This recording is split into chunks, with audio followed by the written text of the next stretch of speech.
Hello students, welcome to Global Online. This is Ankita Sood. Paper one में आज हम research aptitude में रिसर्च के डिफरेंट स्टेप्स को डिस्कस करने वाले हैं। रिसर्च यानी कि अनुसंधान करते समय कुछ रूल्स, रेगुलेशन और सिस्टमैटिक तरीके को हमें फॉलो करना होता है, जो जानने में हमें ये वीडियो मदद करेगी। पेपर वन के बेस्ट प्रिपरेशन के लिए कंप्लीट कोर्स में लेकर आई हूँ, जहां पर आपको एग्जामिनेशन तक डेली लाइव लेक्चर्स के साथ 100% सिलेबस कवर करवाने की मैं गारंटी देती हूँ। साथ ही students topic wise practice MCQs and PYQs भी आपको मिलेंगे, ताकि आपको पता चलता रहे कि जो टॉपिक आप पढ़ रहे हो उसमें से आज तक कैसे क्वेश्चन आए हैं एंड अपकमिंग एग्जाम में कैसे क्वेश्चन पूछे जा सकते हैं।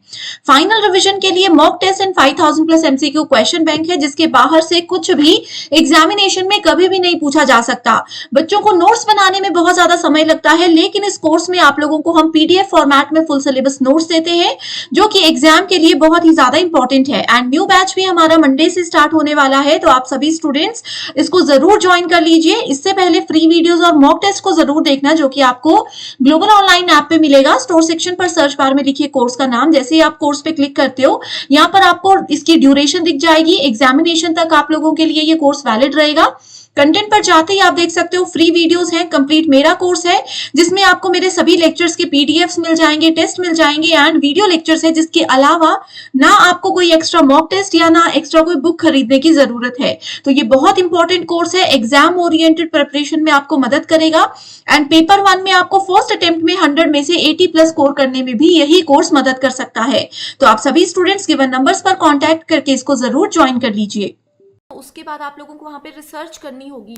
तो मैंने आप लोगों को इंट्रोडक्शन वीडियो में बताया था कि रिसर्च क्या है। रिसर्च एक हमारे पास सिस्टमैटिक प्रोसेस है एंड ये एक स्ट्रक्चर्ड प्रोसेस है। इसमें जो भी काम होता है उसका एक प्री डिफाइंड स्ट्रक्चर होता है, हमें हमेशा उसी को फॉलो करना होता है। ठीक है, सो यहाँ पे हम देखेंगे कि किस स्ट्रक्चर को रिसर्च एग्जैक्टली फॉलो करता है। एंड इस वीडियो को आप लोग एंड तक ज़रूर देखिएगा। इसके एंड में मैंने आप लोगों को एक क्वेश्चन दिया है, जो कि प्रीवियस ईयर क्वेश्चन है एंड उसका आंसर इस कंप्लीट वीडियो पर ही बेस्ड होगा। उसका आंसर आप लोग मुझे कमेंट करके ज़रूर बताइएगा स्टूडेंट्स। ठीक है, सो यहाँ पे स्टेप्स में सबसे पहले आता है आइडेंटिफिकेशन ऑफ रिसर्च प्रॉब्लम। अब जैसे आप लोगों का अगर पीएचडी में एडमिशन हो जाता है तो आप लोगों को रिसर्च करना होगा। ठीक है, सो रिसर्च करने के लिए आप लोगों को एक प्रॉब्लम पता होनी चाहिए। एक प्रॉब्लम आप लोगों के सामने होनी चाहिए कि आप लोग किसका सॉल्यूशन ढूंढना चाहते हैं, किस टॉपिक पर रिसर्च करना चाहते हैं। तो ये बोला गया है सबसे पहले आप लोगों को आइडेंटिफाई करना है रिसर्च के प्रॉब्लम को। दूसरा बोला गया है फॉर्मुलेशन ऑफ हाइपोथेसिस, यानी कि प्रॉब्लम आप लोगों के सामने आ गई, उसके बाद आप लोग क्या करोगे, उसके बाद आप लोग अनुमान लगाओगे, आप लोग गेस करोगे कि ये प्रॉब्लम क्यों आई है एंड इसका हम कैसे सॉल्यूशन फाइंड आउट कर सकते हैं। सो ये हाइपोथेसिस को फॉर्मुलेट करना, उसको जनरेट करना, ये भी रिसर्च प्रोसेस का एक बहुत इंपॉर्टेंट पार्ट होता है। तीसरा आता है रिव्यू ऑफ रिलेटेड लिटरेचर, यानी कि जो रिलेटेड लिटरेचर है, जैसे कि कोई प्रॉब्लम हम लोगों को मिली है, उस प्रॉब्लम पे पहले भी हो सकता है कि किसी पर्सन ने, किसी रिसर्चर ने कुछ चीज़ ढूंढने की कोशिश की हो। ठीक है, सो जो हमारा टॉपिक है उससे रिलेटेड जो भी लिटरेचर्स पहले ऐड किए गए हैं उनको देखना इज़ वेरी इंपॉर्टेंट। एंड ये सब चीज़ों का एक रियल लाइफ एग्जाम्पल भी मैं आपको दूंगी आगे। ठीक है, नेक्स्ट है preparation of research design. So research design की कौन से स्टेप्स हम लोग फॉलो करने वाले हैं। सबसे पहले हम रिसर्च के लिए कहाँ जाएंगे, ठीक है, दूसरा प्रोसेस क्या होगा, तीसरा प्रोसेस क्या होगा। अगर मान लीजिए ये शुरू के 3 जो हमारे आइडियाज़ थे वो काम नहीं करेंगे, तो हम इसके बाद 4th आइडिया कौन सा यूज़ करेंगे। ये सब चीज़ें आती है रिसर्च डिज़ाइन के अंदर। यानी कि हमें एग्जैक्टली रिसर्च को शुरू करने से पहले रिसर्च का बेसिक डिज़ाइन अपने माइंड में रखना पड़ता है, बिल्कुल रेडी रखना पड़ता है। इसको हम लोग ब्लूप्रिंट भी बोल सकते हैं अपने रिसर्च का। ठीक है, इसमें बहुत सारी चीज़ें आती हैं एंड एग्जाम में रिसर्च डिज़ाइन से रिलेटेड क्वेश्चन ज़रूर पूछा जाता है। नेक्स्ट आता है एक्चुअल एक्सपेरिमेंट्स, एक्सपेरिमेंटेशन। सो जो एक्चुअल में हम लोग एक्सपेरिमेंट करने वाले हैं, अब जैसे ये प्रॉब्लम है, इसका हम लोगों ने पहले अनुमान लगा लिया, उसके बाद हम लोग सॉल्यूशन को फाइंड आउट करने के लिए क्या करेंगे, एक्सपेरिमेंट्स करेंगे। अपनी तरफ से बहुत सारे जो है फॉर्मूलाज को, बहुत सारी चीज़ों को यूज़ करेंगे, that is called actual experimentation. उसके बाद जो भी हमारा रिजल्ट होगा एंड डिस्कशन होगी उसको हम लोग यहाँ पे ऐड करेंगे एंड देन कंक्लूजन पे हम लोग जाएंगे, ठीक है, कि फाइनली हमने क्या कंक्लूड किया है, ऊपर दिए गए 6 स्टेप्स में से हम लोगों ने क्या क्या सीखा एंड क्या क्या हमने वहाँ से समझा है, उन सब चीज़ों को हम लोग यहाँ पे कंक्लूड करते हैं। पेपर 1 में आप सबको हेल्प करने के लिए एक फ्री टेलीग्राम ग्रुप में लेकर आई हूँ, जिसमें आप सब भी अपने सारे डाउट्स मेरे साथ शेयर कर सकते हैं। इसके अलावा पेपर 1 की इंपॉर्टेंट कॉन्सेप्ट्स, PYQs की पीडीएफ्स भी मैं रेगुलर बेसिस पे आपके साथ यहाँ पर डिस्कस करती रहूंगी। Ankita Sood paper 1 net set preparation नाम से आपको टेलीग्राम पर ये चैनल सर्च करना है एंड जल्दी से इसको ज्वाइन कर लेना है अपनी बेस्ट प्रिपरेशन के लिए। तो चलिए शुरू करते हैं अपने पहले स्टेप से, जो कि है आइडेंटिफिकेशन ऑफ रिसर्च प्रॉब्लम। तो यहाँ पे ये बोला गया है formulation of the problem means defining the problem precisely, यानी कि जो भी प्रॉब्लम है उस चीज़ को हम लोग डिटेल में समझने की कोशिश करेंगे कि ये प्रॉब्लम क्यों आई है, ठीक है, इस प्रॉब्लम होने का क्या रीज़न है एंड किस तरह से हम इस प्रॉब्लम को सॉल्व कर सकते हैं, ये सब चीज़ों के बारे में हमें पता होना चाहिए, ठीक है। In other words, a problem defined is a half solved, यानी कि अगर प्रॉब्लम की डेफिनेशन को, उसके रीजन को हम लोग अच्छे से समझ जाते हैं तो इसका मतलब ये माना जाता है रिसर्च में कि हमने आधी प्रॉब्लम को तो पहले ही सॉल्व कर लिया है, ठीक है। And research problems basically 2 type के होते हैं। पहला होता है those which relate to state of the nature, ठीक है, एंड दूसरी होती है which relate to relationship between the variables. And जो रिसर्च होती है that must first decide the general area of the interest. अब जैसे कि मान लीजिए आप लोगों के पास, आप लोगों का जो पेपर 2 होता है उसी से रिलेटेड आप लोगों को रिसर्च टॉपिक सेलेक्ट करना होता है। तो सबसे पहले आप लोगों को अपने रिसर्च का जनरल एरिया पता होना चाहिए, ठीक है, जनरल एरिया का पता होना चाहिए, जिस चीज़ में आपका इंटरेस्ट है एंड आप लोग सच में उसकी इंक्वायरी करने में इंटरेस्टेड हो, वो चीज़ें आपको सेलेक्ट करनी है, ठीक है। तो इसके लिए यहाँ पे ये बोला गया है कि सबसे पहले तो आप लोगों को जो प्रॉब्लम है उसको डिटेल में समझना है, उसकी डिटेल्ड अंडरस्टैंडिंग आप लोगों को होनी चाहिए, ठीक है। एंड उसके बाद आप लोगों को रीफ्रेज करना है सेम चीज़ को इनटू सम मीनिंगफुल टर्म्स, ताकि आप लोग किसी को अगर समझाना चाहते हो, किसी के सामने अपनी प्रॉब्लम लेकर जाना चाहते हो, तो आप लोग उस चीज़ को अच्छे से एक्सप्लेन कर सको। So research problem guides you in formulating the hypothesis and interpretation. And इसमें कुछ फैक्टर्स होते हैं, जैसे कि हमारा कौन सा इंटरेस्ट है, किस सब्जेक्ट में हमें इंटरेस्ट है, अवेलेबिलिटी ऑफ फंड्स, यानी कि रिसर्च करने के लिए जो हमें फेलोशिप मिलती है वो इसलिए दी जाती है क्योंकि हम लोगों को बहुत सारे मतलब फील्ड वर्क करना पड़ता है, सर्वेज करने पड़ते हैं, इंटरव्यूज़ लेने पड़ते हैं, तो इसलिए फ़ंड भी बहुत ज़रूरी होता है। एंड जो सोशियो इकोनॉमिक सिग्निफिकेंस है हमारी स्टडी का, हमारे रिसर्च के टॉपिक का, उसके बारे में भी हम लोगों को अच्छे से पता होना चाहिए। ये सब चीज़ें आती हैं आइडेंटिफिकेशन ऑफ रिसर्च प्रॉब्लम के अंदर।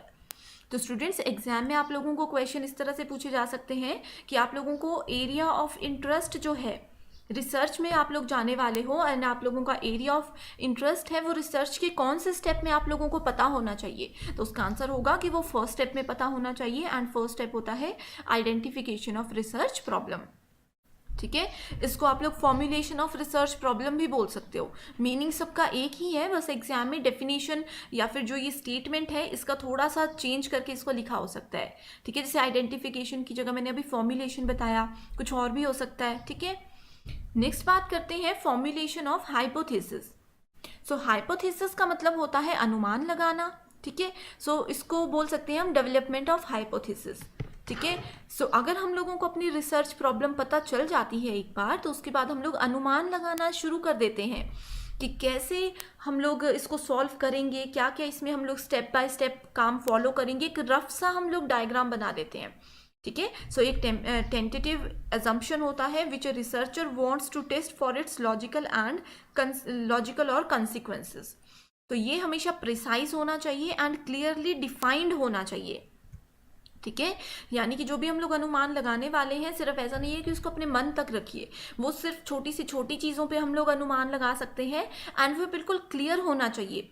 एंड इस बात का हमेशा ध्यान रखना है कि जो हम हाइपोथेसिस अभी जनरेट कर रहे हैं, फॉर्मुलेट कर रहे हैं, वो हमारे रिसर्च प्रॉब्लम से ही बेस्ड होना चाहिए।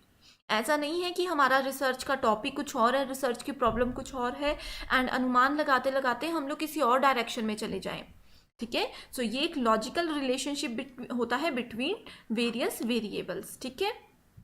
नेक्स्ट बात करते हैं रिव्यू ऑफ रिलेटेड लिटरेचर, यानी कि जो पहले से इसी से रिलेटेड और लोगों ने रिसर्च की है उन चीज़ों को हमें पता होना चाहिए, उन चीज़ों के बारे में भी हमें पढ़ना चाहिए, ठीक है। To give you a vivid picture of the whole research you shall read various publications और surf the internet to become aware of the previous works already done, ठीक है। सो अगर मान लीजिए कोई टॉपिक ऐसा है जिसका अभी हम लोगों को ज़ीरो नॉलेज है, ठीक है, तो वहाँ पे हम लोग इंटरनेट पे पहले सर्च करेंगे, बहुत टाइम लगता है इस प्रोसेस में भी, ठीक है। सो पहले हम लोग इंटरनेट में सर्च करेंगे कि क्या टॉपिक है, क्या क्या लोगों ने इसके बारे में रिसर्च किया है एंड क्या क्या उन लोगों ने सॉल्यूशन दिया है, ठीक है। इन सब चीज़ों को हम लोग ढूंढेंगे, उसके बाद ही हम लोग अगले स्टेप में जा सकते हैं। So in doing so it could spur an idea that can be the subject of your investigation. So इससे यहाँ पे ये बोला गया है कि आप लोगों को एक आइडिया मिल जाएगा एंड आप लोगों की जो रिसर्च है उसका एक सब्जेक्ट आप लोगों को क्लियर हो जाएगा, ठीक है। एंड ये स्टेप इंपॉर्टेंट क्यों है, क्योंकि ऐसा हो सकता है कि मान लीजिए मेरी प्रॉब्लम ए है, ठीक है।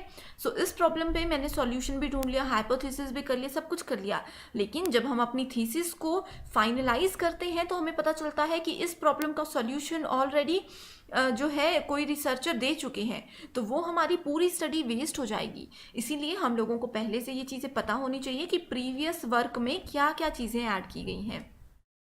So the review of related literature can be taken from science books, magazines, journals, newspaper और internet, ठीक है। या फिर previous thesis जो होती हैं, various websites ऐसी हैं जहाँ पे previous जिन्होंने thesis बनाई है वो upload की जाती हैं, तो आप लोग वहाँ से भी इस चीज़ को चेक कर सकते हो। नेक्स्ट आता है preparation of research design. So research design जो होता है ना स्टूडेंट्स, ये कंसेप्चुअल स्ट्रक्चर होता है, ठीक है। रिसर्च डिज़ाइन का मतलब होता है कि हम स्टेप्स लिख देंगे कि सबसे पहले हम लोगों ने डेटा कहाँ से कलेक्ट करना है, प्रॉब्लम कहाँ से आई एंड कैसे हम इसका हाइपोथेसिस जनरेट करेंगे, ये सब चीज़ें रिसर्च डिज़ाइन के अंदर आती हैं। तो इसको हम लोग एक ब्लूप्रिंट भी बोलते हैं, जिसके थ्रू हम लोग कलेक्ट कर सकते हैं, डेटा को मेजर कर सकते हैं एंड उस डेटा को एनालाइज भी कर सकते हैं, ठीक है। सिंपल लैंग्वेज में अगर मैं बोलूँ तो ये एक वर्क प्लान होता है हमारी पूरी स्टडी का, ठीक है। पूरी स्टडी का वर्क प्लान होता है रिसर्च डिज़ाइन में। नेक्स्ट टॉपिक आता है, नेक्स्ट पॉइंट आता है हमारे पास एक्चुअल एक्सपेरिमेंटेशन। सो अभी तक हम लोगों ने डेटा कलेक्ट किया 4 स्टेप्स में, ठीक है। प्रॉब्लम जनरेट की, अनुमान लगाया, हाइपोथेसिस किया, ठीक है। प्रीवियस स्टडीज भी कर ली। अब समय आता है 5th स्टेप से कि हम लोग एक्चुअल इम्प्लीमेंटेशन शुरू कर दें, कि प्रीवियस 4 स्टेप्स में हम लोगों ने जो जो चीज़ें कलेक्ट की हैं उन सभी चीज़ों को, उन सभी नॉलेज को, उन सभी डेटा को यहाँ पे यूज़ करने का जो है समय आ जाता है, ठीक है। So in actual experimentation you have to conduct an experiment to prove the validity of the hypothesis you have formulated. यानी कि प्रीवियस स्टेप्स में आप लोगों ने जितने भी हाइपोथेसिस जनरेट किए थे उनको फॉर्मुलेट करने का एंड उनको वैलिडेट करने का टाइम आ जाता है। तो जो जो अनुमान हमने लगाए थे अब हम देखेंगे कि क्या ये गेसेस हमारे करेक्ट थे या नहीं थे। तो यहाँ पे ये भी बोला जाता है कि अगर आप लोगों ने जो गेस किए हैं वो गलत हैं तो इसमें कोई बात नहीं होती है, ये एक रिसर्च का ही पार्ट होता है कि हमारे हाइपोथेसिस गलत होते ही हैं, ठीक है। ज़रूरी नहीं है आप लोगों ने अगर 10 हाइपोथेसिस जनरेट किए हैं तो 10 के 10 हमेशा बिल्कुल ठीक हो सकता है उसमें से 1-2 ही ठीक हो, बाकी सब गलत हो, तो इसमें कोई इश्यूज नहीं होते हैं, ये एक पार्ट है रिसर्च का, ठीक है। नेक्स्ट स्टेप आता है results and discussion. So research and result and discussion को रिसर्च का हार्ट बोला गया है, ठीक है, क्योंकि अभी तक हम लोगों ने जितनी भी फाइंडिंग्स की थी, जितनी भी चीज़ें ढूंढी थी, जितना भी डेटा जनरेट किया था, ये उसका फाइनल रिजल्ट हमें बताता है। सो इसमें हम लोग टेबल्स को भी यूज़ कर सकते हैं एंड ग्राफ्स को भी यूज़ कर सकते हैं, ठीक है। अपने रिजल्ट को किसी के सामने प्रेजेंट करना है तो हमें अगर हम टेबल्स ग्राफ्स के थ्रू प्रेजेंट करते हैं तो वो ईजिली अंडरस्टैंडेबल होता है, ठीक है। सो आप लोग वेरियस वेज में यहाँ पे जो है इन चीज़ों को जनरेट कर सकते हो। सो हमारा आज का लास्ट स्टेप आता है formulation of conclusion and recommendations. So conclusion जो होता है एक स्टेटमेंट होती है where you will present the solution to the proposed problem based on findings of the investigation.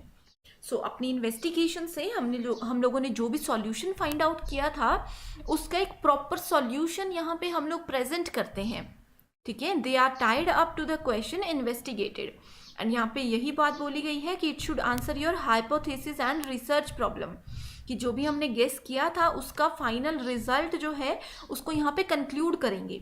तो यहाँ पे ये भी बताया जाता है कि हमारा हाइपोथेसिस अगर मान लीजिए रॉन्ग है तो यहाँ पे हम कंक्लूड करेंगे कि ये हमारा हाइपोथेसिस रॉन्ग क्यों हुआ। ठीक है, दूसरे में अगर हमारा हाइपोथेसिस करेक्ट है तो हम यहाँ पे रीज़न देंगे कि ये करेक्ट है, इसके पीछे हमने ये स्टडी की थी तो हम लोग इस कंक्लूजन पे पहुंचे हैं।